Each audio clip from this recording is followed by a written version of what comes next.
What is going on, YouTube? So coming back today, I know it's a different camera angle, but trying something new. So coming back today with my next NBA draft scouting report.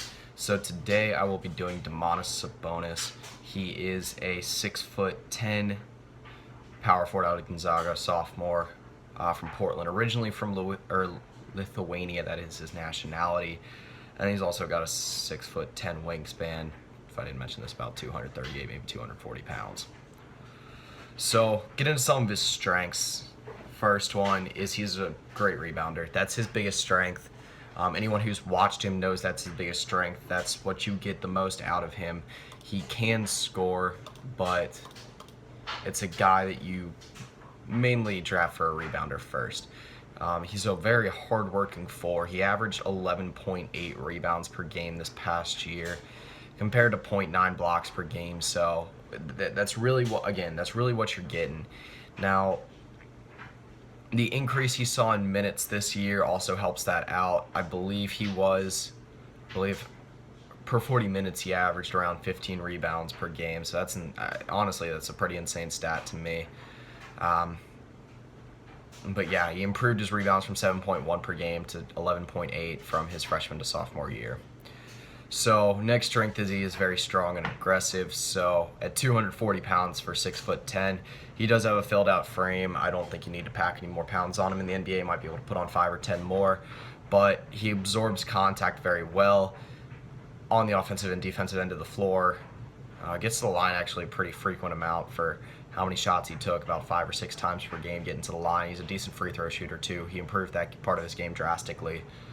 While his overall field goal percentage dropped this year, his free throw percentage went up from 66% to 77%. So 11 percentage increase is huge for a guy of his size and the way he plays. So it translates also to the defensive end of the floor. Like I said, rebounding is probably the strongest point of his game, and having that ability to, like I said, absorb contact, be able to get maybe 2-3 offensive rebounds per game. It's a game-changing type of player that he could be in the NBA. Maybe not the most versatile player in the world, but if he is able to translate his rebound numbers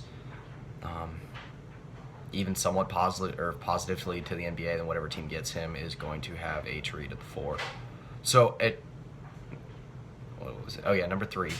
For his strengths, he is a very underrated scorer. So he averaged 17.6 points per game. Again, when most people talk about Sabonis, they think about hard work, effort, rebounding, that sort of thing. But 17.6 points per game is nothing to get mad about. Obviously, it's a great average. And taking about 11 field goals per game, shooting 61%, along with that 77% free throw percentage, he's a good scorer. He had a pretty good arsenal of post moves. He's got a good spin move, drop step. He can drive if he needs to, and he's actually pretty good with an up and under too. So, like I said, a good amount of post moves. He's an okay mid-range scorer. That's something that I think he's going to have to improve on in the NBA, but I'll touch on that a little bit later. So, for strength is he's got great work ethic. That's part of the reason why he's such a great rebounder. Like I said, he's very strong. He uses his he uses this to make up for kind of his average athleticism, and you could see his improvements from his freshman to his sophomore where you're getting put in a bigger role. His minutes got bumped up by almost 10 minutes per game. He saw the ball in his hands a lot more, but the one part that that he struggles to translate his work ethic and aggressiveness into is staying out of foul trouble. 3.2 personal fouls per game. That's a lot, and hopefully it's something that he can decrease before he gets into the NBA. Playing about 32 minutes per game, that's not a personal foul number you want to see. So, fifth strength is he's polished and NBA ready. So, I think that his upside's not huge in the NBA. His athleticism, his understanding for the game are already as good as they're going to get at the college level. And again, he's got He's got the rebounding ability that's already as developed as it's probably going to get. I mean, obviously, an NBA awareness is going to come with a few years in the NBA. The shot blocking is not something that he's ever really been strong with. He's not really much of a rim protector. That's not really what you get when you draft him. But he's extremely polished on the offensive end of the floor. He's a pretty good decision maker. He did turn it over almost 2.5 times per game, but that was more of his own doing than, well, trying to think of a good way to put that. The turnovers were more of a cause of, I think, the people around him than overall just him, because really all Gonzaga had to work with was the two bigs between Wiltshire and Sabonis, and a lot was put on their shoulders. And I think that actually helped him a little bit, shooting 11 times per game and actually having 2 years at Gonzaga to polish his game. I think helped him out a lot. You can see his improvement from his freshman to his sophomore year and just the increased role that he was able to handle. So get into some of his weaknesses. First one is, I mentioned before, average athleticism. He doesn't play much above the rim. A wingspan at 6'10", considering he is 6'10", is not elite by any means. Really the only things that are good for him athleticism-wise, or I get like far above average, are his strength and his speed. It's a combination of speed and motor. He's not extraordinarily fast, but he's got a great motor, and it's always going. Like I said, it goes back to that whole work ethic thing.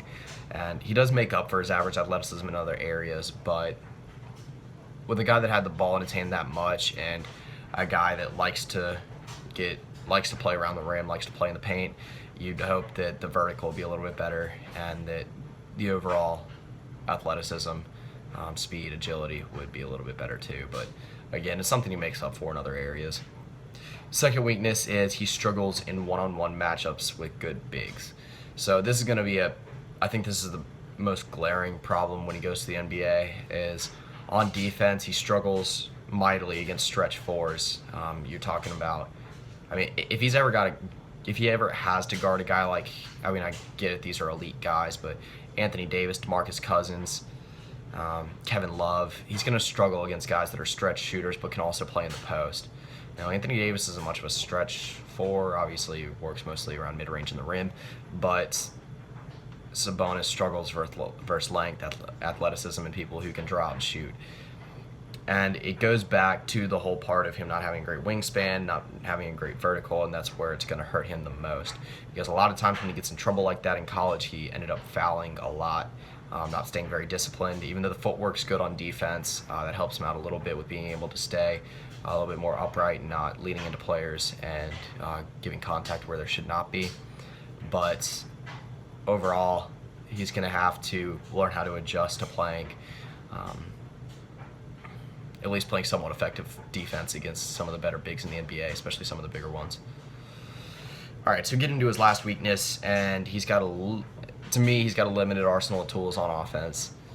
Like I said, he's not much of a three-point shooter. Actually, 36% from three is not terrible, but he only shot 0.3 attempts per game. He was 5 for 14 this year.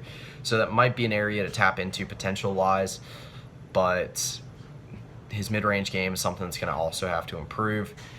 While he does have a good set of post moves, like I said, he's not the tallest player he's not the tallest player in the world. He's also not got he doesn't have the greatest wingspan or the greatest vertical. So that might be a little bit of a problem, but his overall, like I said, strength and aggressiveness is something that can help him out there. Something that's going to have to change for him too is his ability to facilitate. I don't think he's the greatest facilitator. He does try to force post moves a little too often. That's something that I think he'll have to change his mentality on. 1.8 assists per game compared to 2.6 turnovers per game. Again, not a desired number. Almost having one entire more turnover per game than assist per game is something you'd like to see changed. I think it's something he can develop. He's been a smart player. He developed his game his 2 years at Gonzaga, but again, there are a few things to improve on for him. So get into my draft projections, where I think his best fits are, what I think he'll be able to do in the NBA. So the last NBA Draft.net mock draft had him going at number 8 to the Sacramento Kings. The thing with Sabonis is there's a lot of teams with a rebounding need. He's a very good fit at a lot of teams. I mentioned Boston as a fit for almost every good big, which is true because they really need him. That'd be a good fit.